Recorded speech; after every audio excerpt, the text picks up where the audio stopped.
নমস্কার বন্ধুরা, আমার ইউটিউব চ্যানেলে আপনাদেরকে স্বাগত। তো আজকের আমি রামধনুর বিষয়টা সম্পর্কে একটু বলবো।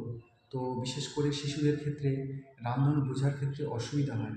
আজকের এই বিষয়টা আপনারা দেখলেন বাচ্চাদেরকে বা শিশুদেরকে বোঝাতে পারবেন যে রামধনুর ৭টি রং আছে এবং এই ৭টি রং হচ্ছে গিয়ে একটা সূত্র প্রয়োগ করে এটা করা যেতে পারে। ইংরেজিতে একটা রয়েছে, বাংলাতেও একটা রয়েছে। তো আমি আজকের আপনাদের দেখাবো যে রামধনু ইংরাজি হলো রেনবো। রামধনুর ৭টি রং আছে, এটা আমরা সবাই জানি এবং শিশুরা অনেক ক্ষেত্রে জানে, কিন্তু অনেক সময় বলতে গিয়ে গুলিয়ে ফেলে।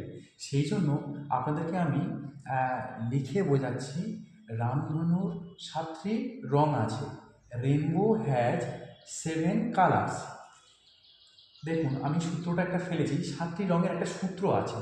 এই সূত্রটা দিয়ে যদি শিশুদেরকে শেখানো যায়, তারা ভালোভাবে বুঝতে পারবে এবং বলতেও পারবে এবং মনেও রাখতে পারবে। সেই জন্য আমি আজকের এই সূত্রটা ইউজ করেছি। তো রামধনুর এই যে ৭টি রং, এই সূত্রটা হলো বে নি আ স হ ক লা। বেতে হলো বেগুনি, বেগুনি রং। নিতে দন্ত নয় দিয়ে নইতে, নিতে হলো নীল, নীল রং।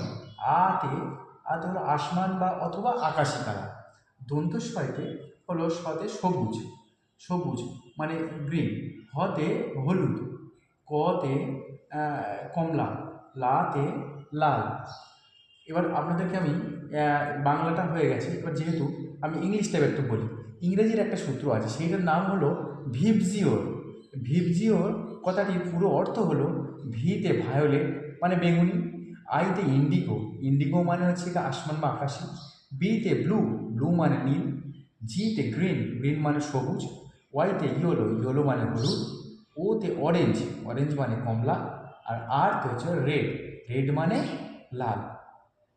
নমস্কার বন্ধুরা, যদি বিষয়টি পড়ে ভালো লেগে থাকে বা দেখে ভালো লেগে থাকে, তাহলে বিশেষ করে এগুলি শেয়ার করবেন।